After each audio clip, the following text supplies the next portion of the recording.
Karibu katika sehemu ya pili ya recap yetu. Kama bado hujatazama sehemu ya kwanza, basi unaweza kugusa hicho pop-up kinachotokeza juu kabisa upande wa kulia mwa skrini mwako. Lakini pia nikukumbushe kwamba ukitaka vipande vya mbele vile vinatoka haraka, mara nyingi naangalia idadi ya watu walio like, na kupitia hapo naamini kwamba watu wameipenda tamthilia hiyo. Hivyo nafanya haraka kutoa vipande vya mbele. Kwa kama bado hujagusa alama like na umeipenda tamthilia hii, ni vyema ukagusa sasa hivi ili tuweze kwenda pamoja. Na kukumbusha tu kwamba tamthilia inayofuata mara baada ya hii basi ni kali kuliko. Tulipokuwa tumeishia katika episode iliyopita, ni mara baada ya kushuhudia Mwamba Lee akiwa anaamini kwamba bidada ana roho ngumu sana kiasi ambacho aliweza kumtelekeza paka. Sasa hajamwambia bidada kwa nini ambacho alikuwa amekiona before, ila akawa tu anaweka ndani ya moyo wake. Bidada naye kwa kumtazama Mwamba na kuona kuwa ni kama jamaa hana utayari juu ya mapenzi haya, akamwambia kuwa kila mtu ashike zake. Yule paka mtu alikuwa kando kidogo ya bidada, alishuhudia tukio zima. Hapa kalibadili na katika umbile la binadamu, moja kwa moja akamfuata bidada na kuanza kumfariji. Kutoka siku hiyo Mwamba akawa jirani sana na bidada, lakini kumbuka kwamba msichana huyo anaamini kwamba huyu jamaa ni ndugu yake, yani kwa maana ya kwamba ni kaka yake upande wa mama yake wa kambo. Sasa nchini Korea watu wako busy sana na kazi, na muda wa kuingia katika mahusiano wakati mwingine unakuwa ni mgumu sana. Hivyo basi serikali imewarahisishia kwa kutengeneza maeneo maalum ambayo watu wanaohitaji wachumba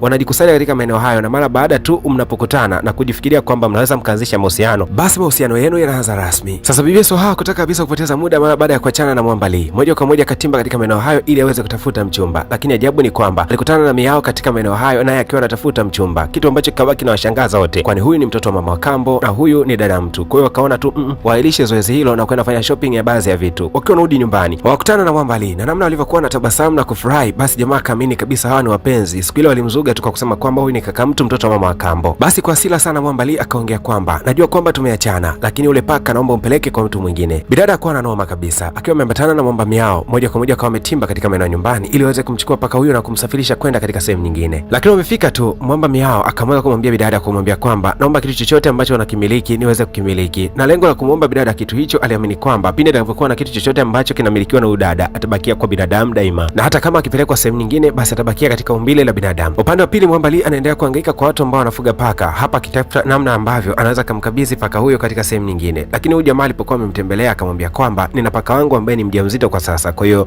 siwezi nikapokea paka mwingine katika nyumba yangu. Basi Mwamba ikawa ni ngumu sana kwake kumpeleka paka huyu sehemu nyingine. Naye Soha pia alikuwa ameshamzoea sana huyu paka, akajikuta anatoka tu na machozi, akamfuata Mwamba Lee na kumwambia kuwa naomba nimtunze paka huyu. Jamaa hakuwa na noma, akawa amemkabidhi na kumwambia kuwa umtunze vyema. Kwa hiyo ambao Mwamba alikuwa ameruhusiwa kukaa na bibi Soha, basi jamaa alifurahi kweli kweli. Hapa akaanza kumtongoza bidada na kumwambia kuwa anampenda. Bibi Soha aliwaka sana akimwambia kwamba wewe hujui kama ni kaka yangu, unanitongozaje mimi? Hasa nje ya mlango kuna balaa zito, kwani siku ya leo ndio yule kaka mtu alikuwa amewasili. Jamaa aligundua jambo hilo haraka sana, akaanza kumzuia bidada, kumwambia kuwa acheze michezo ya kujificha, na lengo lake lilikuwa ni kumzuia bidada asiweze kumuona huyu kaka mtu. Lakini mwisho wa siku mambo yakawa magumu sana. Bibi Soha aliweza kutana na huyu kaka mtu, lakini bidada kutaka kujua mambo mengi akajua tu huyu ni rafiki wa yule paka mtu ambaye ni Miao. Siku ya miujiza leo Mwamba Miao alienda kumtembelea Lee, na huku alishangazwa sana kwa kuikuta ile skafu ya bibi Soha ikiwa imeambatana na jamaa. Jamaa akamwambia kuwa hiyo skafu ndio sababu ya mimi na bidada kuweza kutengana. Unajua maex wa Kikorea ni tofauti na wa Kibongo ambao wanaachana kwa matusi mengi, basi wa Kikorea ni tofauti kabisa, kwani bidada bado aliendelea kumuungisha Mwamba katika ile duka lake ambalo alimiliki, japokuwa mapenzi hayakuwepo kabisa. Sasa siku ya leo alimkuta Mwamba akiwa anitazama ile skafu, akamuuliza kuna shida gani? Jamaa akasema kwamba hii skafu ndio chanzo cha mimi na wewe kuweza kuachana. Akamtolea sababu zote kwa nini hii skafu iliweza kusababisha wao kuweza kuachana. Bidada kwa kuyasikia hayo aliamini kabisa kwamba jamani kwamba hamwamini, na ndio maana alifanya maamuzi pasipo hata kumshirikisha. Akiwa anatoka na machozi akawa ametoka nje lile eneo. Kaka kambo bana, baada ya kukuta pale bidada anaishi katika nyumba yake, basi moja kwa moja ikabidi kuondoka katika eneo hili. Lakini kabla ya kuondoka akaamua kupitia katika ile nyumba ambayo Mwamba Lee alikuwa akiishi, kwa maana kwamba palikuwa ni duka pia. Akaamua kwenda kununua vyakula, lakini alipofika tu Mwamba Lee akamuuliza jamaa kwa kumwambia kuwa unaonekana ni mgeni katika mtaa huu. Jamaa ni kweli akasema kwamba ni kweli mimi ni mgeni katika mtaa huu, lakini nimerudi nyumbani nimegundua kwamba nina dada yangu wa kambo ambaye alikuwa akiishi pale.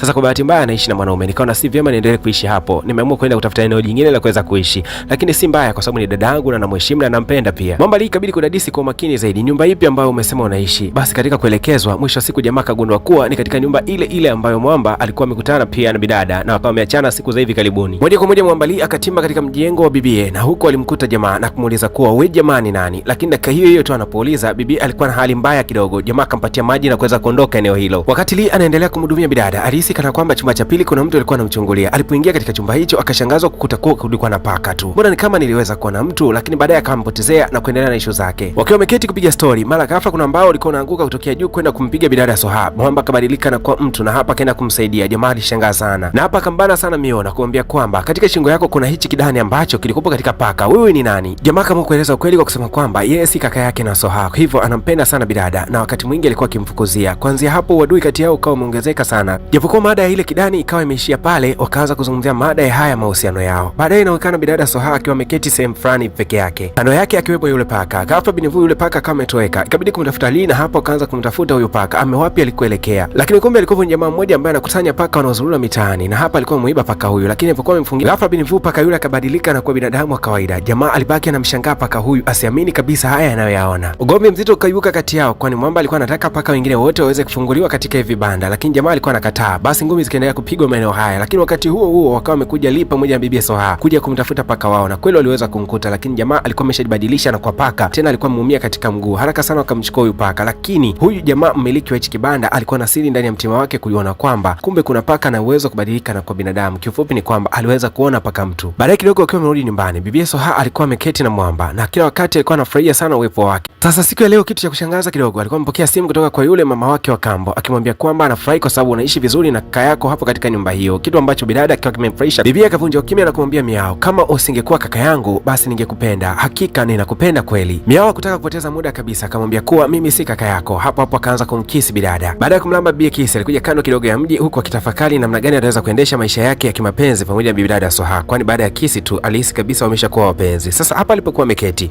kulikuwa na paka, lakini ghafla binivu yule paka akabadilika na kuwa mwanamke mmoja mzee sana ambaye akamwambia mwamba, nilitamani sana kuingia katika mahusiano lakini nimeshindwa kuingia kwa sababu sisi paka tuna maisha mafupi zaidi kuliko binadamu, hivyo binadamu wana maisha marefu. Nikaona si vyema niingie katika mahusiano ambapo nitazeeka haraka na kupoteza maisha yangu ghafla tu. Baada ya kusikia maneno haya, mwamba alikatika sana moyo na hakuamini kabisa kwamba eti hawezi kuishi na bidada kwa muda mrefu. Ikabidi kwenda mpaka nyumbani kwa mwamba Lee, na hapa akaamua kumfungukia ukweli na kumwambia kwamba mimi ni paka mtu, kuna wakati nabadilika kwa paka na kuna wakati nabadilika na kwa binadamu, na ndio maana siku ile ulinikuta na kile bracelet katika eneo langu la shingo, ni kweli kabisa mimi ni paka. Alipomweleza mwamba kila gobaga kila kitu, jamaa akamshauri kwamba ni vyema basi ungemwacha bidada aende kuishi maisha yake, sio lazima mpaka awe na mimi, lakini ni vyema tu akaishi maisha yake, kwani maisha yako mafupi unaweza ukawa si mtu ambaye ungestahili zaidi kwa naye. Miao akatoka na moja kwa moja akapanda juu ya paa. Hapa akiwa na bidada akamwambia kuwa ninatarajia kusafiri siku za hivi karibuni, nitasafiri kwa kipindi chote cha msimu wa barafu kitakapoisha, kisha baada ya hapo nitarejea kama Mungu akisaidia. Basi bidada alijisikia huzuni sana kuyasikia maneno hayo, akasema kuwa sijui kwa nini kila ninayempenda mara tu baada ya kisi huwa anaondoka, na anapoondoka huwa harudi kamwe. Lakini kabla ya kuondoka akaamua kumtoa bidada out kwa kumnunulia baadhi ya vitu vingi sana. Bidada alikuwa amefurahia sana. Sasa kitendo hichi mwambalia kila anapokitazama anajisikia hali ya wivu. Siku ya leo akaamua kuchacharuka kabisa na kwenda kumfuata bidada Soha ili aende kumweleza ukweli, lakini ajabu ni kwamba alimkuta bidada akiwa yuko pamoja na Miu. Akamwambia kuwa Miu, ulitakiwa wewe umeondoka hapa. Bidada akashangaa, wewe ni nani unaweza kumpangia mpenzi wangu siku ya kuondoka? Lakini mwamba kabla hajaendelea kufunguka, ngumi zikaanza kupigwa hapa ndani. Ikabidi haraka sana bibie aweze kumfukuza mwambalia na kumtoa nje, kitu ambacho kamhuzunisha zaidi mwamba kwa kujua kwamba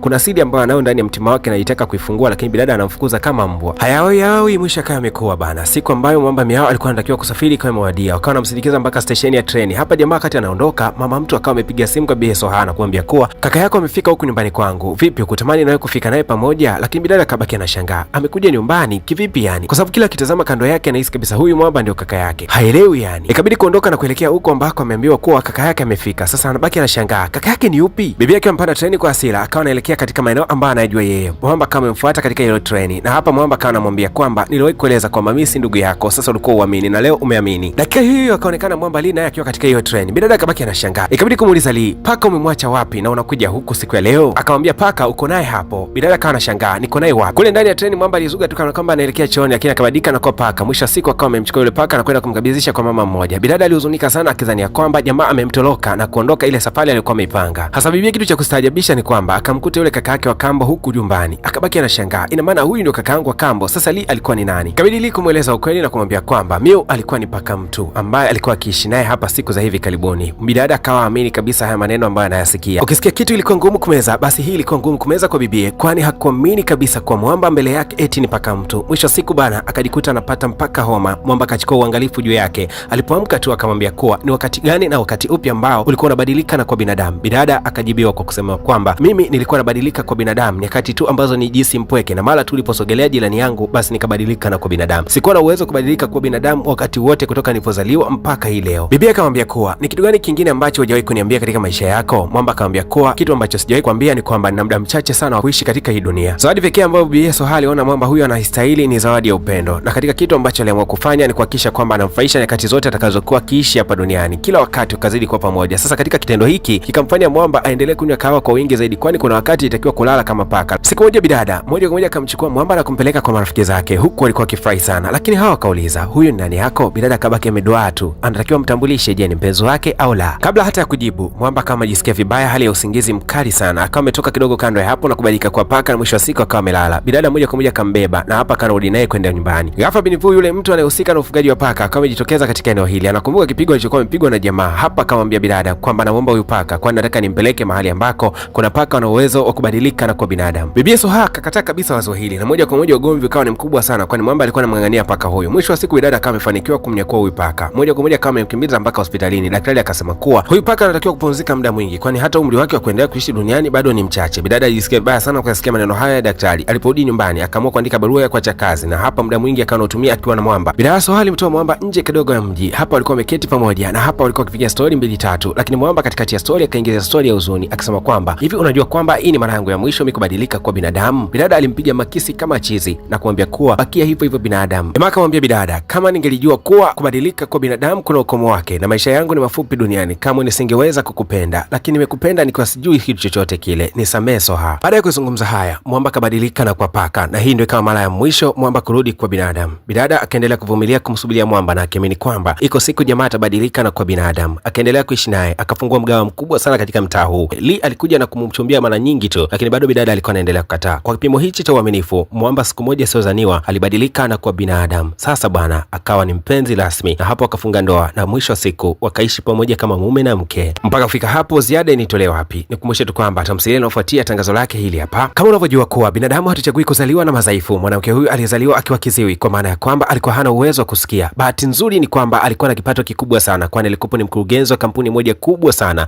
lakini pia ni rais wa makampuni mengine mengi. Nikisema bidada aliolewa ndio nakosea. Bidada alikuwa ameoa, yani Mwamba alikuwa amemuoa, basi alikuwa ni Mwamba ambaye anampenda sana. Kila siku bidada alikuwa anaonyesha upendo wake wa dhati, na kila wakati alikuwa akijaribu kumuonesha Mwamba kuwa anampenda na hawezi kuishi bila yeye. Sasa huyu jamaa bana, hakuna kitu alikuwa akipendi katika maisha yake kama kudate na kiziwi, na kwa sababu anadate naye na kwa sababu ya maslahi ya kiuchumi, basi kuna vitu alikuwa akifanya nyuma ya pazia. Bana wewe, ukisikia movie ni usaliti na machozi na maumivu, basi hakika hii imekuwa ni baba lao. Recap yake inakwenda kujili hivi karibuni. Hakikisha tukua Mungu salama, subscribe.